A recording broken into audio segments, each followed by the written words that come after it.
I will now call to order the Wednesday, December 10th meeting of the City of Mountain View's Parks and Recreation and Urban Forestry Board. Allison, can you please conduct our roll call? Commissioner Bryant? Yes. Commissioner Felios? Here. Commissioner Summer? Here. Vice Chair Mitchner? Here. And Chair Davis is absent. All right, we'll now move on to approval of the minutes. Just first, amongst our commissioners, are there any questions about the minutes? Or is there any public comment on the minutes? These would be the minutes from our November 17th meeting. Nothing online. Okay. I'll entertain a motion to approve the minutes. So moved. Second. We have a motion and a second. Let's conduct our vote. Okay, Commissioner Bryant? Yes. Commissioner Felios? Yes. Commissioner Summer? Yes. And Vice Chair Mitchner. Yes. All right, we'll now move on to oral communications from the public. This portion of the meeting is reserved for people wishing to address the commission on any matter not on the agenda, so not the two heritage tree appeals that we'll be hearing. Speakers are limited to 3 minutes, and state law prohibits the commission from acting on non-agenda items. If anyone in attendance would like to provide public comment, please also fill out a blue card. Is there anybody in the room who would like to? No public comment there. Allison, is there anybody online? No. Right. We'll close public comment and move on to new business. Tonight we have 2 heritage tree appeals, and I'm going to start off by introducing our 2 city attorneys that are going to be with us tonight, and I may introduce you again before the second appeal, just in case somebody's not listening yet. Assistant City Attorney Diana Fazzelli will be representing city staff, and Senior Assistant City Attorney Dave Wilgus will be representing the Urban Forestry Board for the procedures that we're going through. Our first 5.1 is a heritage tree removal application at 3440 Truman Avenue. And I'm just going to run through the quick process that we'll be following for this appeal. We will first have a staff report. Then following that, the appellant will have 10 minutes to speak. And in that, since the appellant is not the original applicant, if the original applicant and the appellant agree, the original applicant can use some of that 10 minutes for comments of their own if they choose. Following that, the commission will be able to ask any questions that we have. Then there will be public comments. And then after that, staff will have an additional 2 minutes for any closing comments. And then the appellant will have 2 minutes again. And again, they can allocate some of that time to the applicant if they would like. Following that, the PRC will will deliberate and make any motion that is appropriate. So let's start off with our staff report. We have Urban Forestry Manager Russell Hanson, who will be making that report. Thank you, Commissioner. Let me get that presentation up here.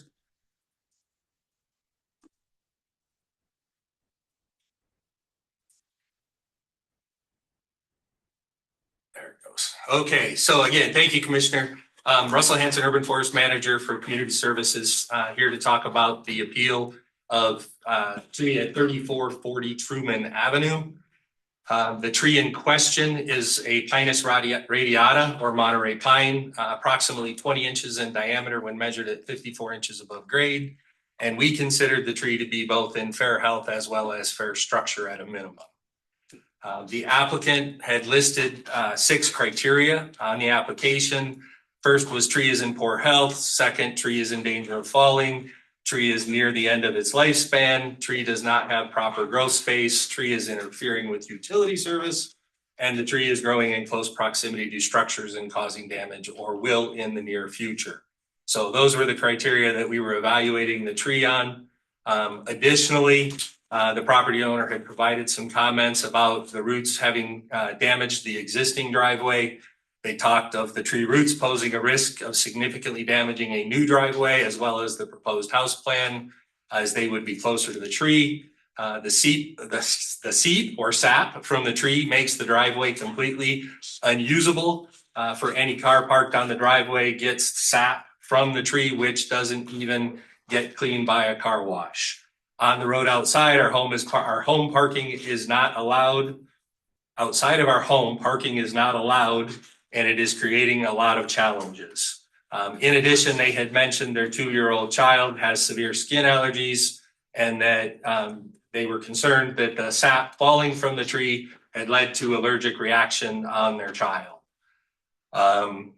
When we look at the tree itself, there is a burl on the west side of the tree, approximately 1.5 feet, 2 foot tall and equivalent kind of around the trunk. Really only goes around kind of that half of the trunk. As you can see on the photograph to the right, that's on the east side of the tree where there is no burl present. And then the photograph as well kind of demonstrates the damage that's occurring to the driveway. It was a brick paved driveway initially. Next photograph on the left shows the tree and their proximity to the driveway as it existed. And then on the right-hand side, we would just comment on the fact that the overall canopy was fair, but there were some end weight issues. That red and yellow arrow up in the top right there, you can see a couple of branches kind of elongating a little bit past the normal spread of the canopy that could be addressed. And then as well, that lower arrow is kind of pointing. It's real difficult to get a picture of it. I did my best for you, but ultimately there was an incense cedar that was also kind of in that same planting area, just a little bit closer to the street, that had shaded that portion of the tree. So about the lower half of that canopy on the east side is somewhat thin or non-existent in some cases. But in general, again, we felt it was fair. The plans that were submitted, here's a copy of the plans that they had submitted. As you can see, the tree is still going to be in close proximity to that driveway, kind of designated by the red and yellow arrow again. But the home, we felt both of those were set back far enough that ultimately they did not present too big of a challenge to preserving the tree. So bottom line for us is that we did not find that the condition of the tree required its removal, as at least the health and structure were fair. There was no evidence of structural issues, pest disease, or prior limb failures or other nuisance damage or interference issues that couldn't be addressed through corrective pruning or other means. Staff's evaluation also found that the tree did not meet the removal of heritage tree was necessary in order to construct improvements, because the impacts were expected to be minimal, and construction repair of the driveway should be able to or will be able to utilize the existing compacted base material without significant excavation that would injure additional roots.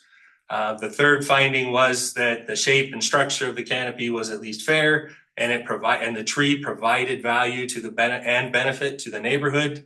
And then lastly, staff's evaluation of the tree did not find that it should be removed due to good forestry practices, and no facts supported the removal were provided or observed.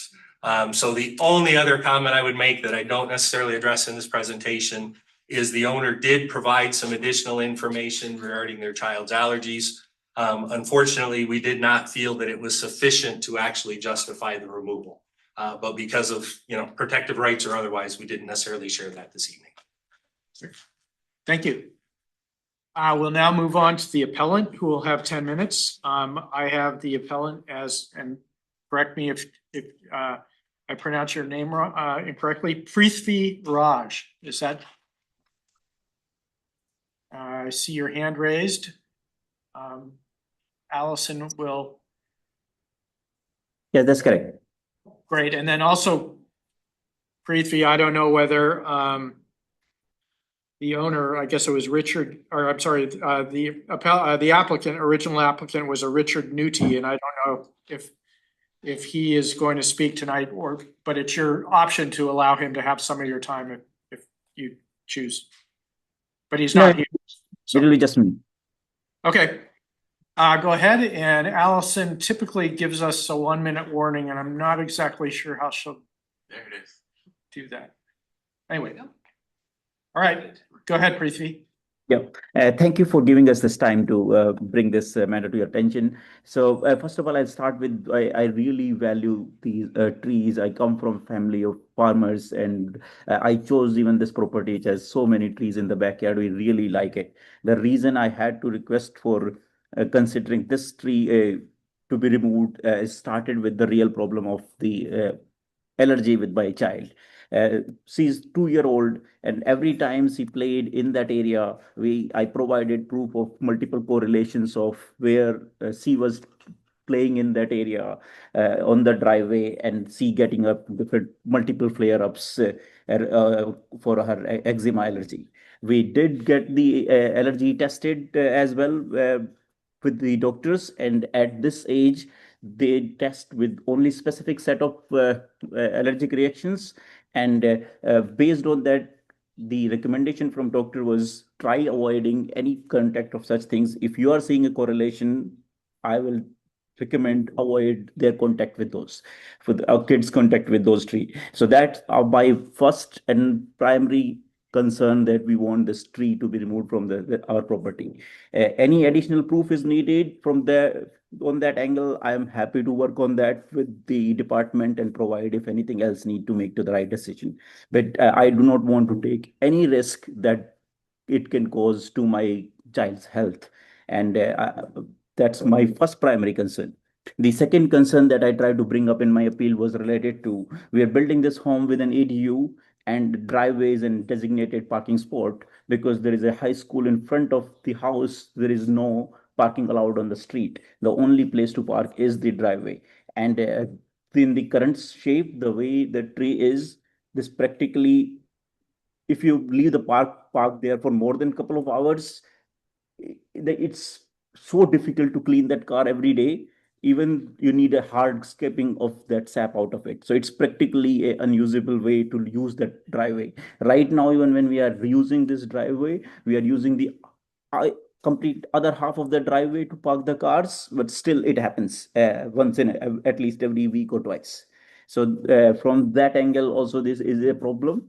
We try to work our best to avoid that. We requested for a circular driveway so we get some other space on the other side, far away from the tree to use for parking. But the city has declined the circular driveway option as well, so we don't have that option either on the table. I even tried working with our architect to see if we can move the driveway completely on the other side by changing the entire orientation of the home. There are multiple challenges with that. It even impacts more trees on the other side of the house there, and it brings the two-story house more closer to the other neighboring two-story house. So there are practically no way I had to move this driveway away from here so that we can somehow find a way to keep this tree.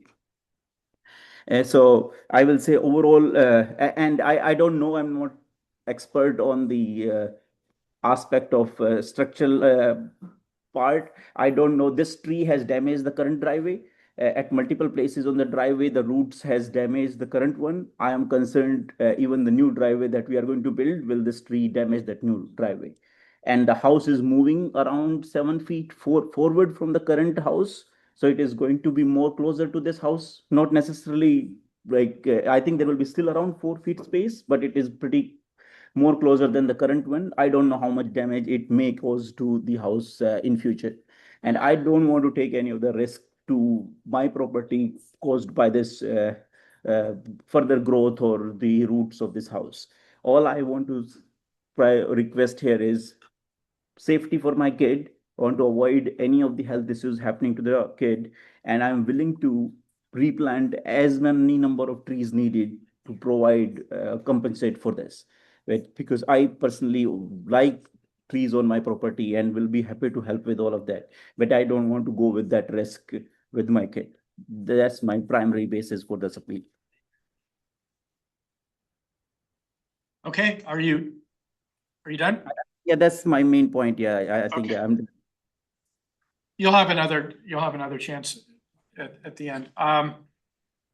Let's see, are there any questions at this point from commissioners, either of the staff or the appellant.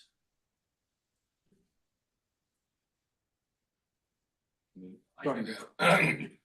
Russell, if you can go back to the picture where the latest one you took that was on the slideshow or presentation, excuse me, that had the construction fence around it. 2 seconds, pulling it up for you. Thanks.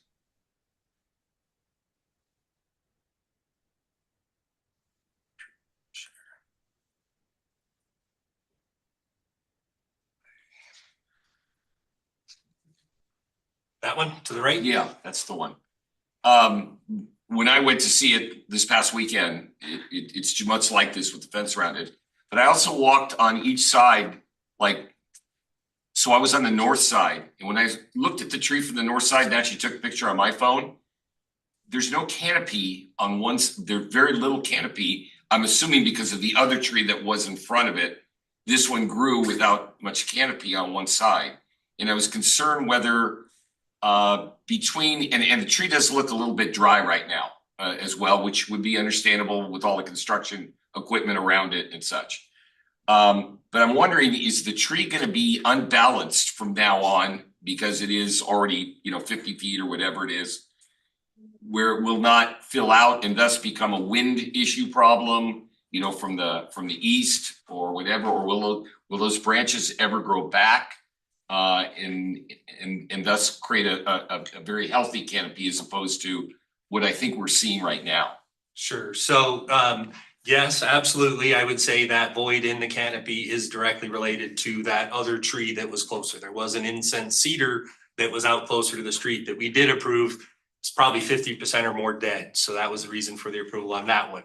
As far as this tree itself, Monterey pines are a particular species that would be very slow to put out new growth in that area, especially one that's as mature as this. If it were a little bit younger, more vigorous, that sort of a thing, it might do it a little bit quicker. But in this case, it's likely to be slow to do that, if at all. Part of the challenge is these Monterey pines have a predator in the area, and we're seeing them frequently become infested with either red turpentine beetles or other pine bark beetles that ultimately shorten their lifespan. Once those attack the tree, it typically is only 3 to 5 years before the tree declines and is mostly, if not completely, dead. And so that's kind of the challenge here, is that I can't tell you that it'll ever grow because I know we have these other pests or otherwise. But if allowed to grow for the next 30 to 50 years, if it stays healthy or otherwise, yes, it might fill that area in. In terms of the unbalanced canopy, yes, it does affect the overall structure of the tree.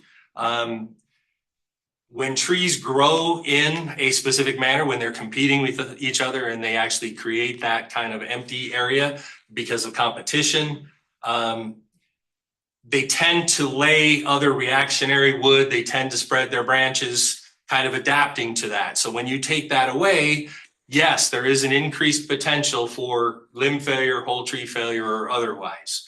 In terms of that, I'll say we're somewhat fortunate that most of our storms approach either in a north-south or a south-north. So by having that void on the east side of the tree, it's not going to be, I'll say, as impactful because the tree's used to those winds blowing it in the north and south direction, and it's likely formed reactionary wood or otherwise to adapt to that. So I don't think it is a major concern. Any additional root pruning, any other things that are done as a part of the construction, absolutely could also influence that. So I can't promise you that it's not going to impact it or that we're not going to get some limb failures or otherwise, but we do not feel that it is likely.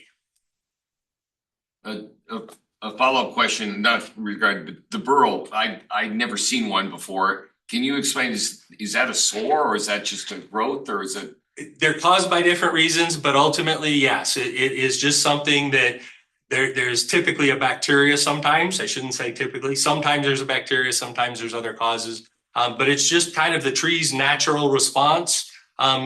Similar to how we get moles or otherwise, the trees will produce these burls because of, I don't want to say a defect in the DNA or otherwise, because it is impacted by bacteria or otherwise. But it's just kind of that natural physiological process that trees will sometimes do this. Typically not too problematic for the tree. Doesn't really create a structural weakness or otherwise. And in this case, the majority of that burl is actually outside of what we would consider the main stem. So we feel like most of that is still intact and structurally sound. Thank you. Any other questions? I have a question. Do we know whether the existing driveway, the brick driveway, is slated to be replaced as part of the new construction? I believe it is slated to be replaced, yes. And I think current pictures, when we took this picture, I believe some of the driveway may have already been removed. The appellant has their hand up. Can we let them? Sure. In? Okay. Yeah, so yeah, I can confirm that the driveway will be rebuilt as part of the new construction. But one question I had also related to the concern raised regarding the canopy shape and the storm. So the canopy shape is more heavier towards the house. So does it mean the risk of it falling is more towards the house? Is your question, is there more risk of it falling towards the house? Yeah, because that's where side the canopy is higher. I just want trying to understand here. It really is difficult to say. There is more weight on that side of the tree. So should it become unstable or otherwise, there absolutely is the potential that it would fall that way more than the side that has less weight or more canopy. But there's a lot of other factors that would have to influence that. I would also add the feeling or our opinion is that ultimately some of that risk could be addressed by some additional end weight pruning on that side of the tree to kind of balance it back. Are there other questions? So I just had a couple. You said this quickly, and I apologize. Yeah, the reports, suggest that the existing pavers allow for lifting, and they could be repaired. If that were to happen either to the existing pavers or the new driveway, how is that actually done? And would the root potentially need to be shaved a little bit or something like that if it's close to the surface? And Sure. So absolutely, that is one of the benefits of using a paver style system is that typically, depending on if they're grouted in place or not, most of the permeable pavers would not be grouted in place. But what you're able to do is even if they're grouted, you can remove the grout from around the brick. You can pull these individual bricks to fix the area that is lifted. And then, yes, you would dig back down, level it out. If you find roots or otherwise that you want to cut to prevent them from continuing to grow, et cetera, you would do that. You would reinstall kind of that base material for that little section only, and then reset the bricks into that or the pavers back into that area. So it's more of I'll say a modular type system versus having to do whole 10 by 10 slabs or otherwise. a couple questions for the appellant. And I apologize, I didn't look at the street signs. The forms indicate that, and you indicate you can't park on the street, but several of the photos actually show cars parked on the street, and I didn't look at the signage. Is the street parking always prohibited, or is it only during certain hours when school's in session? It's prohibited during the school time. Okay. And then my other question is just that the application checked the boxes stating that the tree is in poor health and in danger of falling. And I was wondering what led you to believe that? So I think that is something I will need Richard's help. He is my contractor who did the application, but I think our primary concern was on the issues that I raised, not about the tree's health. And I think the only possible thing I can think about related to tree would be the blur that we are seeing on the tree. But at least I personally don't see any issues with the tree health. Okay, thank you.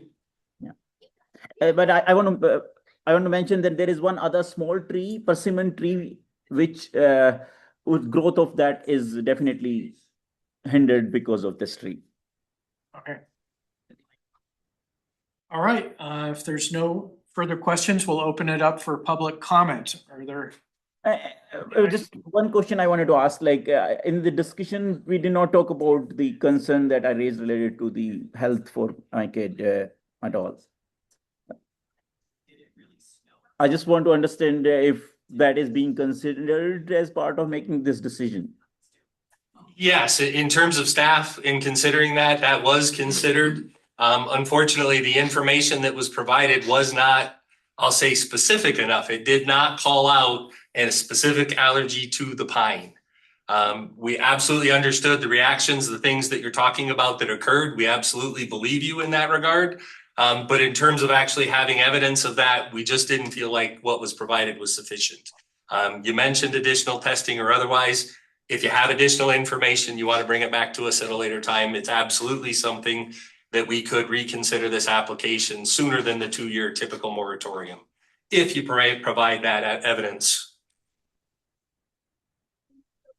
All right, now we'll open it for public comment. Are there, I don't think anybody in the room wants to comment. Allison, is there anybody online who wishes to comment? No.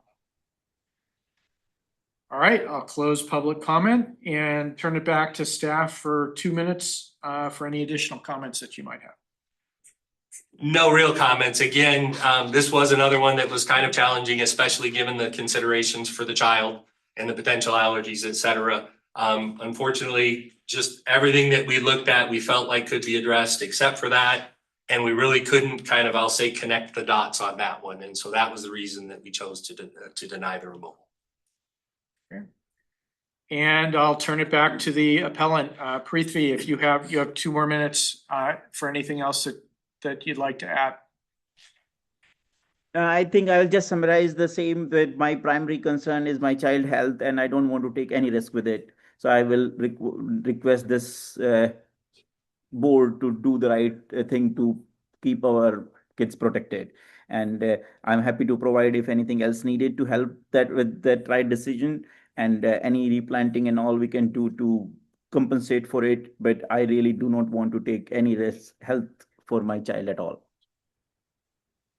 And because everything else I can understand and could be addressed and managed related to parking challenges, and all those are real challenges which cause a lot of problem for us.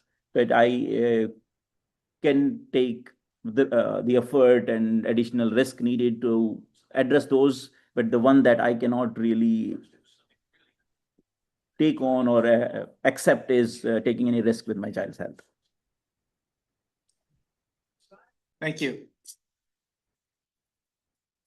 All right, we'll now bring it back to the commission for comments and at some point a motion one way or another.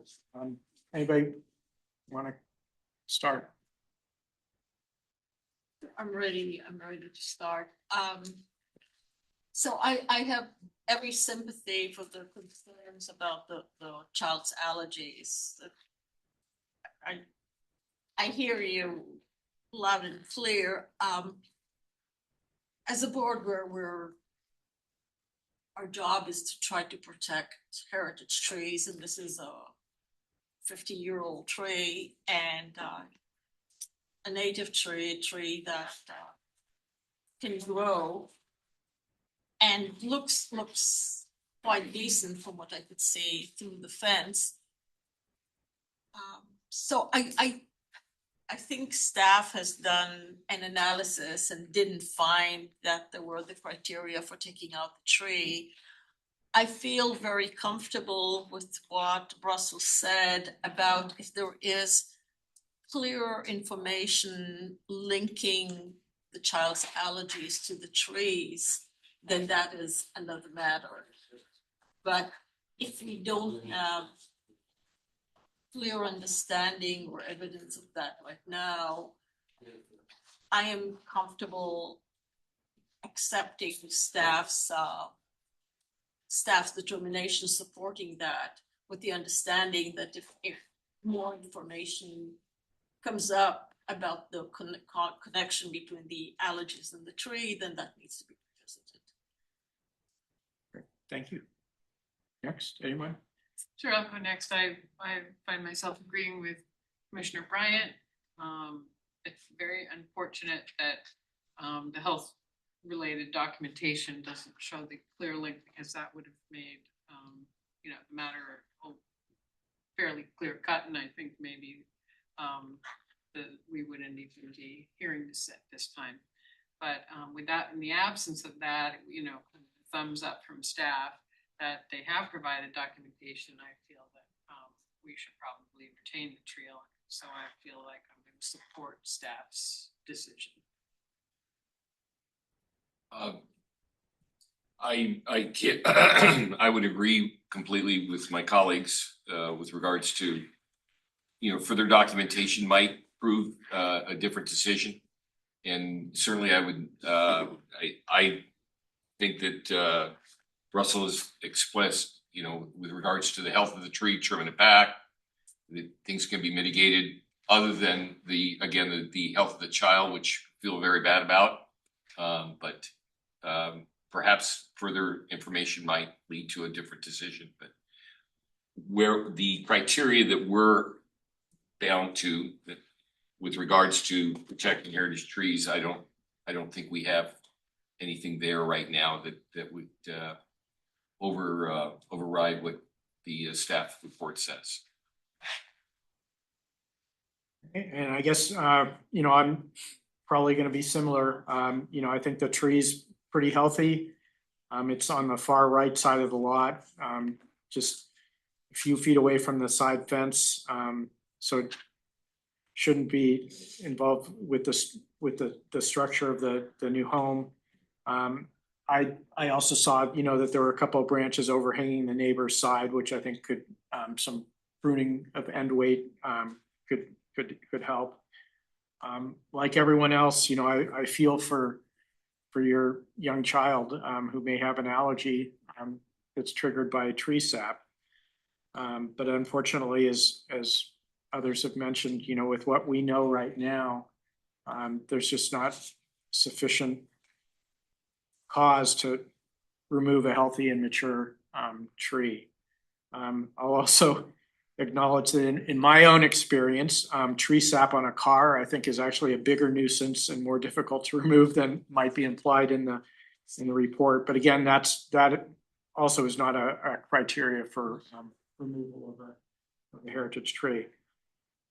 So in this case, I don't feel that the removal criteria have been met. So I'll be siding with denying the appeal and upholding the staff decision to deny removal of this tree. So if somebody would like to make a motion. So I'll make a motion, but I'd like to ask staff first whether something needs to be added to the motion to make it clear that if information comes up about the contact between allergies and the tree, that will not make it necessary to wait the 2 years for a new request. I think it's already in the code about if there's these changes circumstances Okay. that they could All right. reapply something that's necessary. Okay, very good, thank you. In that case, I'll make a motion that we adopt a resolution of the Urban Forestry Board of the City of Mountain View to deny the appeal, uphold staff's decision, and deny the removal of one heritage tree at 3440 Truman Avenue to be read in title only for the reading waive, attachment 1 to the memorandum. Second that.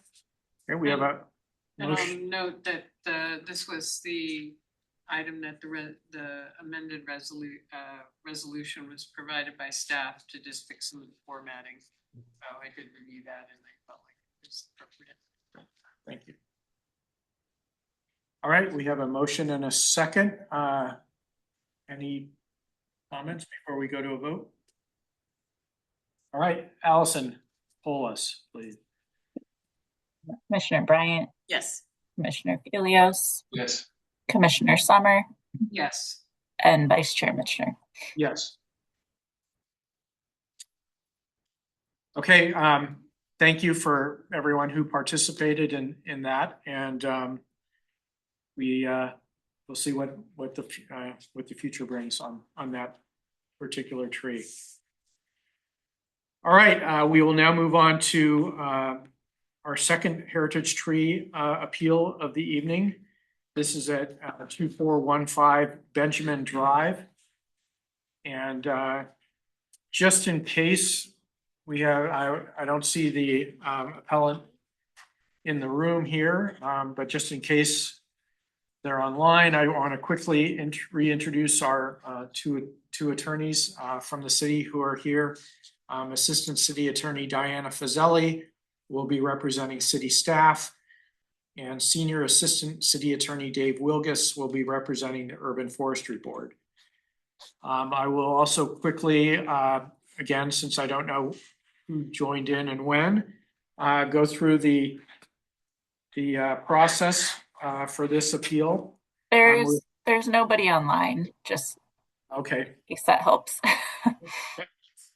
All right. If someone joins in, then we'll see.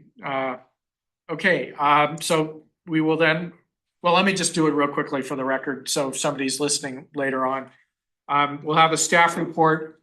The appellant would have 10 minutes to speak, of which time a subset of that could be allocated to the original applicant if the appellant so chooses. There'll then be questions from the commission, public comment, and then staff will have an additional 2 minutes. The appellant will have an additional 2 minutes, and then the PRC will deliberate. So we will now move on to the staff report. And again, we have Urban Forestry Manager Russell Hanson giving that report. Again, thank you, commissioners. Russell Hanson, Urban Forest Manager with Community Services, to present this evening on the 2415 Benjamin Drive Heritage Tree Appeal. The tree that we are dealing with at this location is one Podocarpus gracilier, otherwise known as a fern pine, that has 22 inches or approximately 22 inches in diameter when measured at 54 inches above grade. Our opinion was the tree was in good health and had fair structure. The applicant on their application had listed that the tree was in good or fair health, but that it did not appear to have proper growth space. They were also concerned about the tree interfering with utility services, electric, gas, sewer, water lines, and in particular gas lines in this case. And then also that the tree is growing in close proximity to the structures and causing damage or will do so in the future. So again, when we look at the tree itself, overall canopy of this tree we felt was, or overall health of the canopy was, and structure was good. I'll get that right yet. Sorry about that.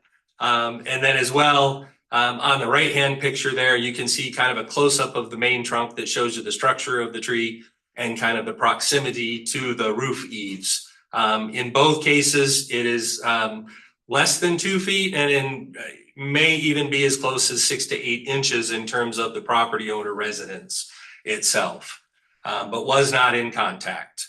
The distance of the tree to the neighbor's garage is approximately 43 inches.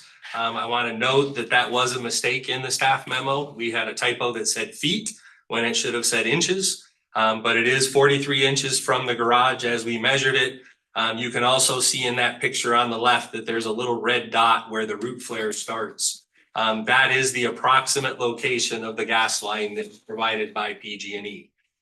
They did not provide depth of pipe.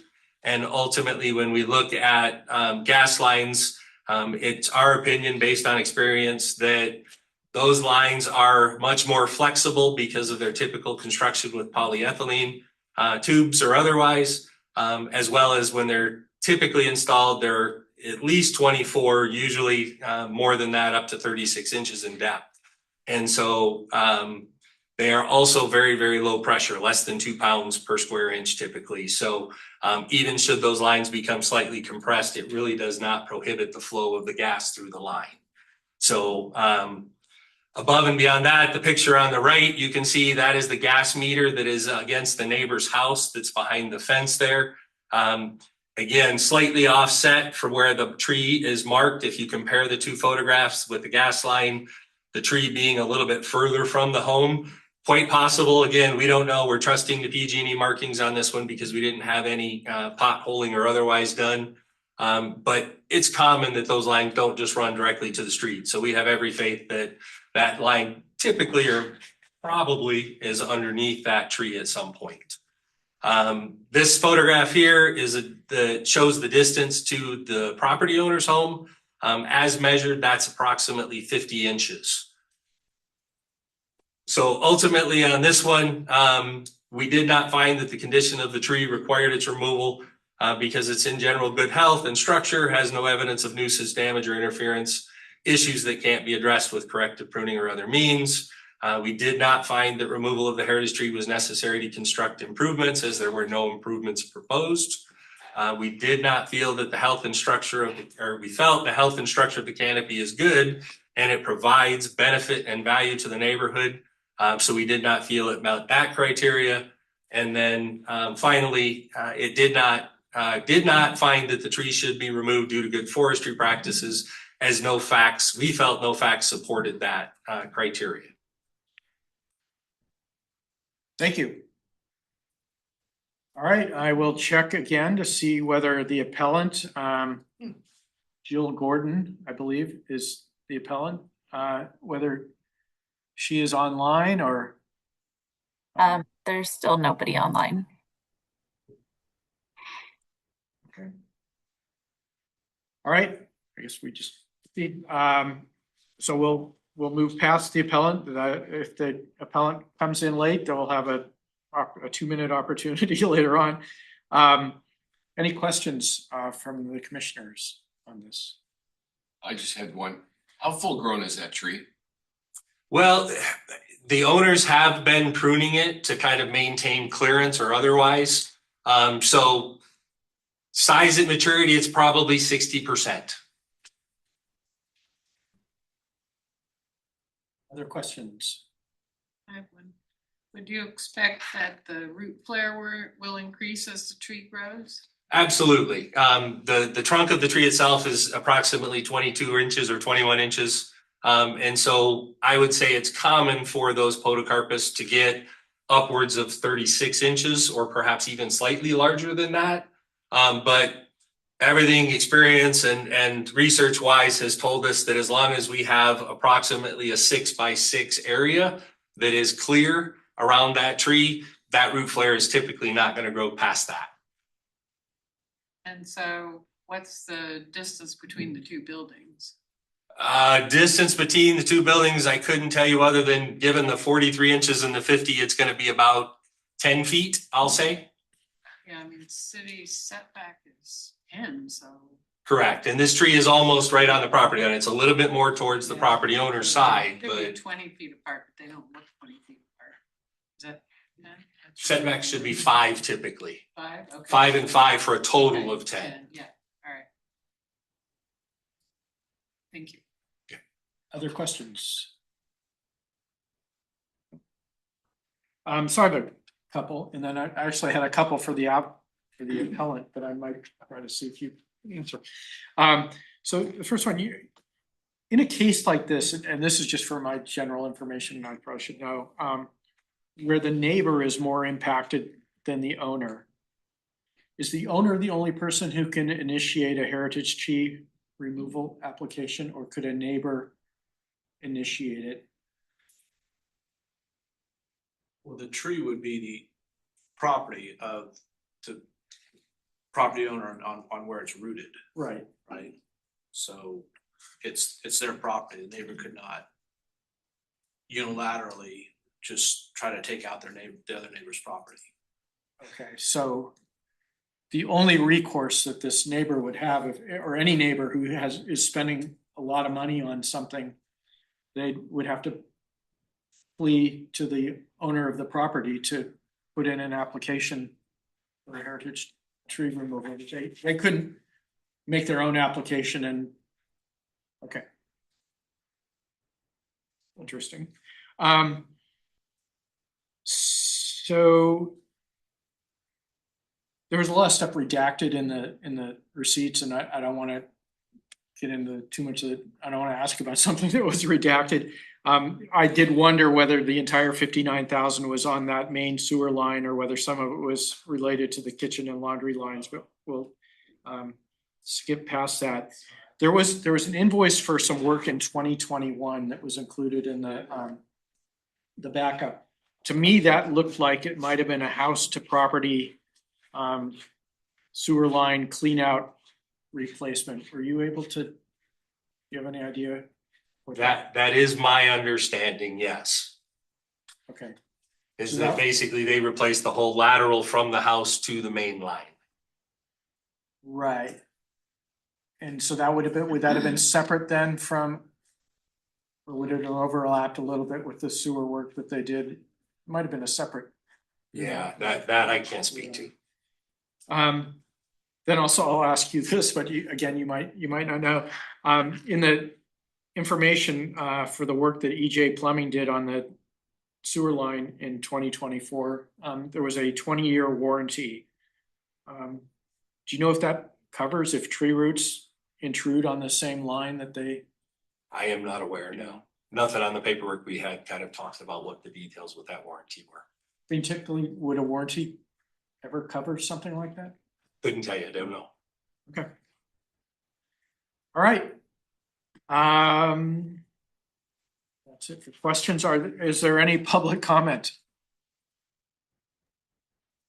Still nobody online. Okay, nobody here.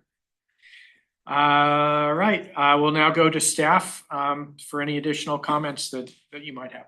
Sure, so thinking about it after I finished answering your question about the warranty, I'll say hazard to guess that because the pipe was reconstructed with HDPE pipe, which is more of a solid fused pipe, far less opportunities for intrusion or disjointment or anything else along those lines.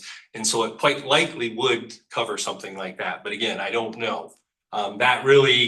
That's the recommendation we make when people reach out to us about trees intruding to sewers or otherwise is, look at pipe bursting, look at replacing it with an HDPE pipe or otherwise that will be solid, that will prevent any further root intrusion.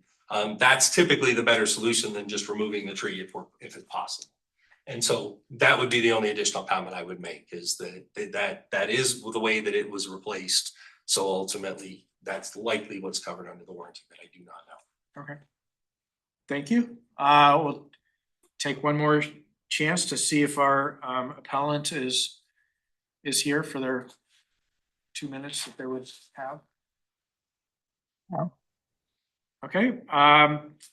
Seeing that they're not, we'll now move on to deliberation amongst commissioners. Anybody, whoever wants to, would like to start? I find the tree to be very majestic, in great shape, adds to the neighborhood, asset to the, I think an asset to the neighborhood and the owner. And I don't see it meeting any of the criteria to be removed that, what we were bound by the the conditions of the ordinance. And so I can't see any reason really why this tree should be removed, and I would support staff's decision. I agree. The street itself is a beautiful street with lots of beautiful trees really close to the houses, as is this tree. So there doesn't seem to be a reason to take out the tree. The criteria that we need to look at are not met. So I support staff's decision. Yes, I generally agree with my fellow commissioners. It seems that the only criteria for removal that is close to being met is the number one, interference with utility services. However, I think that the explanations that staff has given in relation to the sewer line, which was recently replaced, and the gas line, satisfies me that the tree can remain without creating future problems for the utility services. So I think I'm going to support the staff's decision and the denial of the appeal. And I guess for me, again, It's a really nice tree. It's lush. It stands out in the neighborhood. Section 3235 specifies that a single removal criterion is just a minimum and that additional criteria shall be considered with an emphasis on preserving heritage trees. After reading the materials and visiting the site, like Commissioner Summer, the one criterion for removal that I find partially satisfied is number 1 as it relates to interference with utilities. And I'm mindful that the appellant had to spend $59,000 to clear the sewer line. And it wasn't even due to a tree on their property. That's a high amount. And if the current conditions were to change and someone faced that size financial hurdle again, I might feel differently at that time. However, I'm hopeful, as stated in the report, that the high density polyethylene style or the work that was done in 2024 will provide the necessary protection. It may also come with a 20-year warranty, which we don't know for sure. And then the staff report suggests that the PG&E natural gas line is also a line which creates a low likelihood that line will be disrupted by tree roots. So for me in this case, the removal criteria are not sufficiently met under current conditions to allow for removal of the tree. So I will also be siding with denying the appeal and upholding the staff decision on this fern pine tree. So with that, is there a motion? Does anybody want to make a motion? I will. I move that we adopt the resolution of the Urban Forestry Board of the City of Mountain View to deny the appeal, uphold staff's decision, and deny the removal of one heritage tree at 2415 Benjamin. We read in title only, further reading waived. Attachment 1 to the memorandum contains the resolution. And I'll second. Okay, we have a motion and a second. Any comments before we vote? All right, Allison. Commissioner Bryant, Yes. Commissioner Felios, Yes.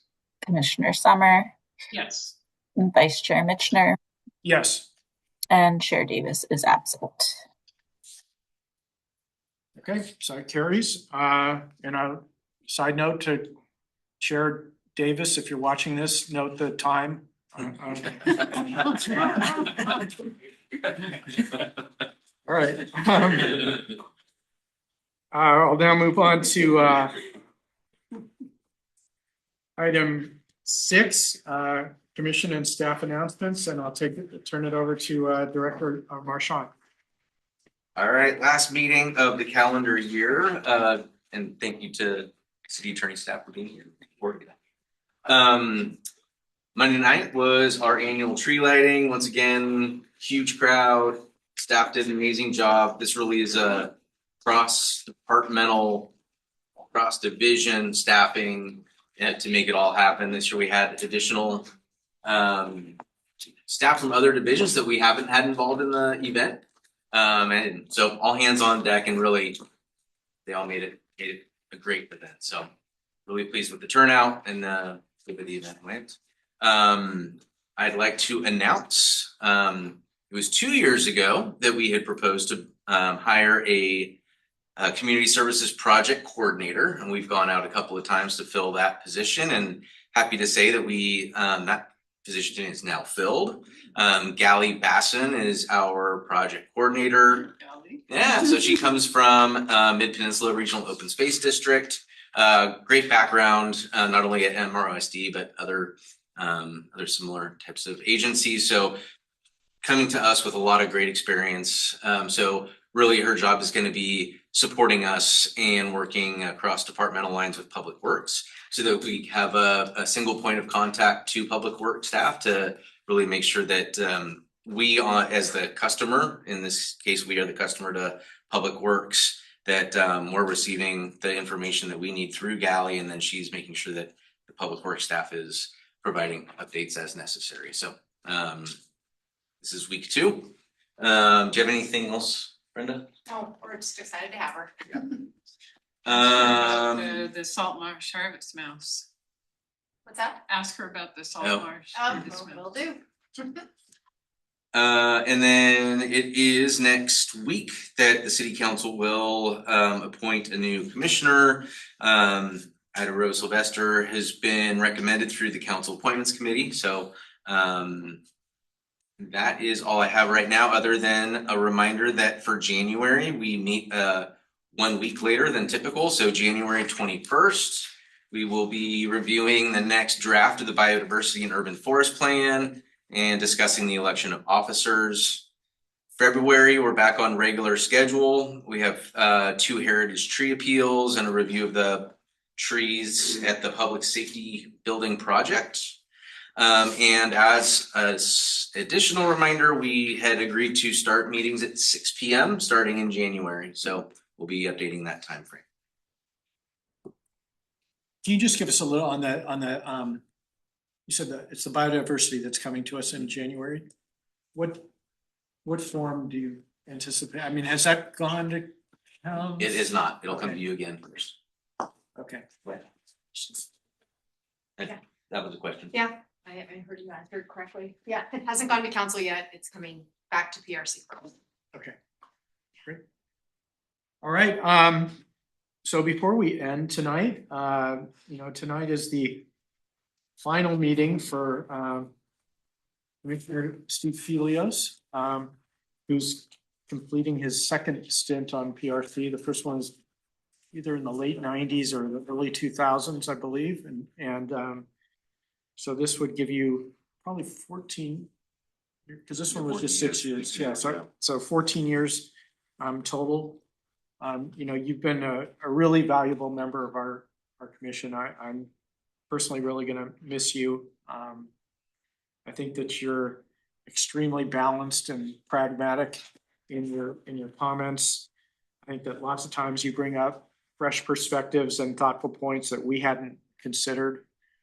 I think that your background as a teacher and working in youth sports brings that perspective to our commission and our discussions, and that's an important part on a lot of the topics that we have. I'd also say that, you've always shown great respect and understanding for both all the community members who participate in our meetings, as well as any work that our city staff has done. You've just been an exemplary commissioner for 14 years. You've probably seen a lot of changes between the first time you served and the second time you served. Probably, well, maybe if you want to address that, you can later. But anyway, again, you've been great, and I'll really miss having you on the commission with us. And I don't know if other commissioners have anything else that they'd like to. Sure, so I've really enjoyed serving on the PRC with you. And it's everything Joe said. I haven't always agreed with you, but I always look forward to hearing what you had to say, what you would say. But the thing I have to say is in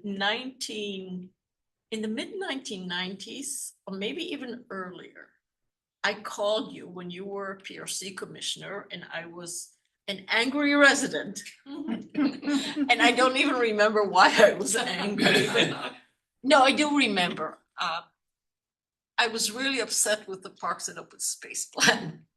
And I called you as a PRC commissioner, and you explained things to me beautifully. I was really impressed with how you took my comments seriously, and you explained how things were, and showed respect and understanding and knowledge. And that was just almost a role model. Like, it was great. And then with the information you gave me, and then I did Leadership Mountain View, and I decided I need to be on the PRC. And I may actually have replaced you. I think you were turning out. So you're a great role model for me, and it's been fun to work with you now. So thank you for doing that. Thanks for the kind words. Well, I just want to say the two go-arounds, doing it for 8 years and then taking a break and coming back again. It's just amazing the level of service and what you've done for Mountain View by participating here on the Parks and Recs Commission. And I just always appreciate your insights into recreation, because I'm always thinking more about the park side, and then to hear some of your thoughts, it's really, expanded my view of things a lot. And I really respect all that you've done for us here, and I'm gonna really miss you here. Thank you. And before we'll give you a chance if you want to say something in a few minutes, but I just want to send it back over to Sure. anybody over there. I'll take it. Steve, Mr. Felios, Coach Felios, he was a teacher at St. Francis when I was there. So I've known Steve since I was 14. And he actually has worked track meets with my brother-in-law. So there's a lot of connections. But in relation to the commission, thank you for your service, not only once, but coming back again. Really do appreciate all of the thought, effort that you put into being prepared for the meetings, the questions you ask, and just your perspective that you bring through your own life perspective, and seeing you as the teacher, and very energetic coach on the sideline, and then knowing that you bring a different perspective as you come to serve the community is really great to see that dynamic. So really appreciate all your service and also the support that you've given us over the years. So thank you. Thank you. Yes, and I just want to let you know that you are truly a model commissioner. You are what staff want on the PRC. You are fair, you support us, you're kind, and you have great contributions. So thank you very, very much for all your time. I know you put in long days as well, and then you make time for us here. So thank you. Thank you for the kind words again. I just want to say we have a card for Oh, you. all right. I was gonna get a funny hat that you would have to receive. I didn't know if that would be appreciated. So. It's Commemorative oh, poster so he can always remember City of Mountain View as he's having a beverage of your choice. the beverage is my choice, really. There were times after some of these meetings, beverages were their choice. And there has been back when I started, the meetings were very informal basically around the table, and it was us but we've really come a long way as a commission, and I think have made a tremendous positive difference over the years towards what Mountain View's become, both on the recreation side and on the park side. And hopefully that will continue. And I have all the confidence in the world, because two things: you always hope that you make a difference, whether it's in a kid's life, in my other careers, or towards your fellow citizens in the neighborhoods that we represent. And so hopefully, during that time there was some positive differences that I brought to it. Second thing was, it's easy to do this when you have good people around you. And I've been very fortunate my entire career of having good people around me. That my colleagues in teaching, the administrators I work for, working at the CCS office after that, they're really good people. They really care about people, care about kids, care about everyone. And I think that working with you, the respect, I think I've shared this before in some of our workshops and such. I can't speak for all the commissions in the city, because I don't see them all, but working on this commission has been a pleasure and a privilege, because of the respect that's shown by each of the members that I've worked with throughout the years, whether it's back in the nineties and the late eighties and early nineties, or, in this current 6 years. It's been, I hope that the city and the people that watch us understand how lucky they are to have all of you and have this staff.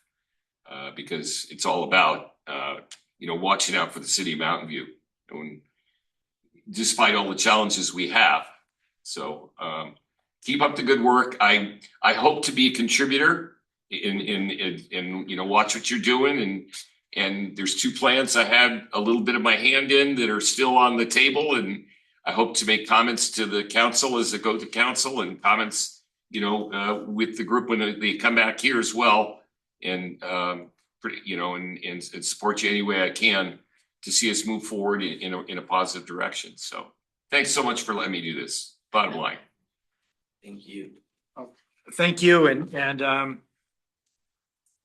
yeah, I mean, I hope you do contribute comments on the 2 big plans. You definitely, you didn't have any short timers.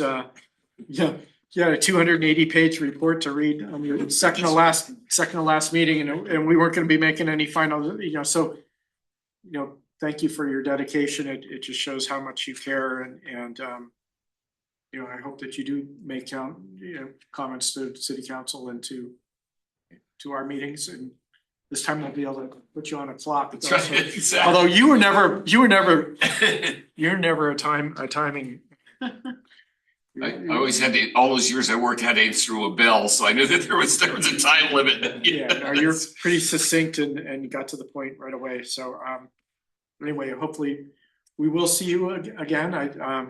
But I know how easy it is once you're sort of off these things to sort of fade away. But since there are these 2 things out there that you put a lot of time into, I hope that you continue to give feedback on that.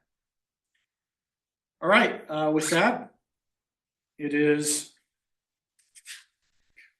Chair Davis. It is 8:08. It's 8:08. We did 2 tree appeals. And we will now adjourn until January.